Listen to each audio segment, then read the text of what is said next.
Throughout this newscast here at Rick's List, we've done something unprecedented.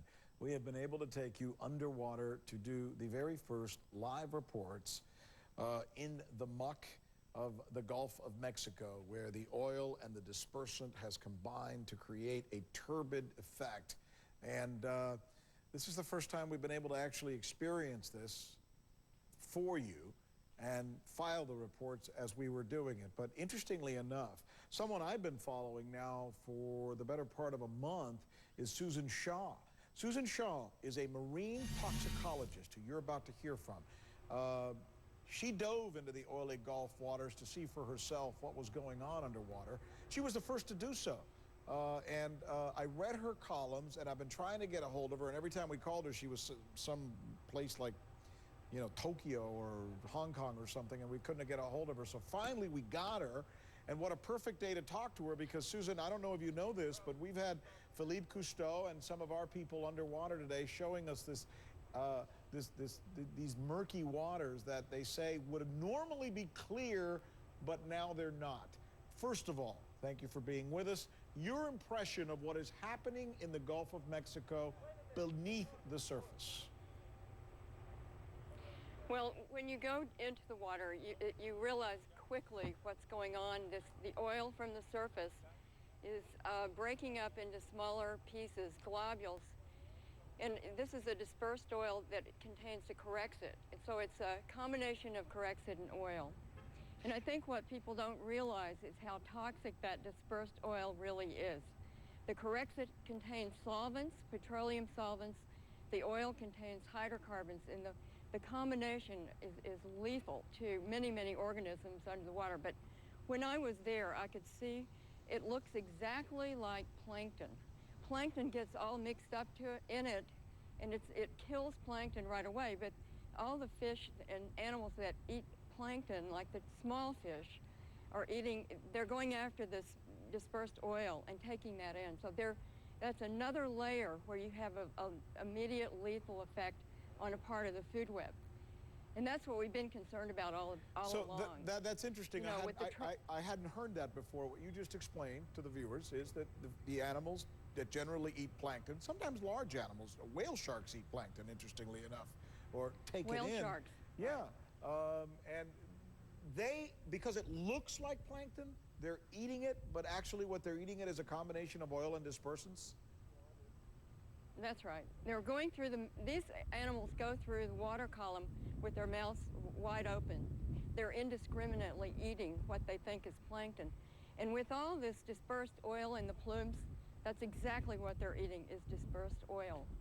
And the reason this is so toxic is because of these solvents that penetrate the skin of anything that's going through the dispersed oil, takes the oil into the cells, takes the oil into the organs very quickly. And this stuff is toxic to every organ system in the body. Let me ask you. We've been really concerned. Let me just ask you the obvious question that a lot of our viewers want to know, and a lot of people have been asking. Would it have been different or worse or better to not use the dispersant and then just let the oil go into the Gulf of Mexico, or at least as the dispersant broke it up enough to help?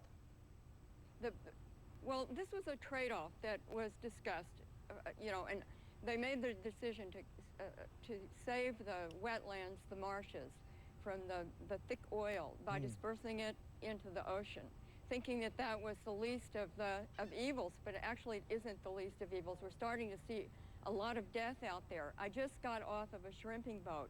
I was out in an area of the Gulf that it's definitely oiled, and I've heard what's dead out there is just amazing.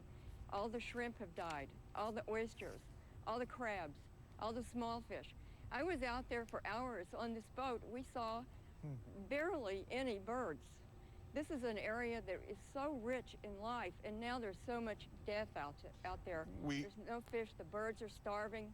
We just talked to a coral specialist, really who, by the way, we just talked to a coral specialist, Susan, a little while ago, Dr. Shaw, who told us that 75% of the coral he had found had died in that area as well. Right. Okay, before I let you go, long-term view here.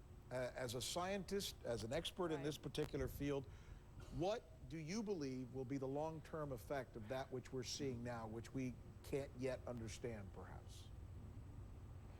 Well, I think we've lost a lot. We've lost generations of fish. We've lost pieces of this food web that'll never come back. You know, it's going to take decades and decades. And I think the dispersant, a whole plan around the dispersants has made the situation far worse than if we just sucked up the oil with some technology that works.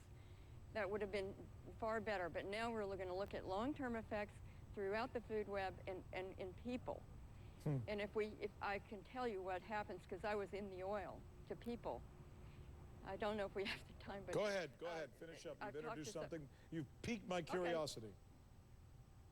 Okay, so I got a very fiery sore throat after being in the water. I had covered myself, all my skin, so it wasn't skin contact, but the fumes.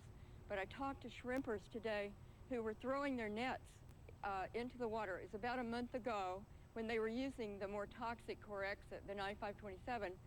The water from the net splashed on his skin, and he got a headache that lasted for 3 weeks. He had heart palpitations. He had muscle spasms and bleeding from the rectum. And that's what that Corexit does. It ruptures red blood cells, causes internal bleeding and liver and kidney damage. So this stuff is so toxic combined. It's not the oil alone, the dispersant alone. It's the dispersed oil that still contains this stuff. It's very, very toxic, and it goes right through skin. Dr. Susan Shaw is a marine toxicologist who we've been wanting to get on for quite a while because we knew she had some information to share with the rest of us about firsthand information about what's going on in the Gulf of Mexico. I'm glad we finally had a chance to get you on, Dr. Shaw. Thanks for being with us. We appreciate your time. Thank you. We're going to be right back with more on the situation in the Gulf as well as some of the other stories, and we welcome once again our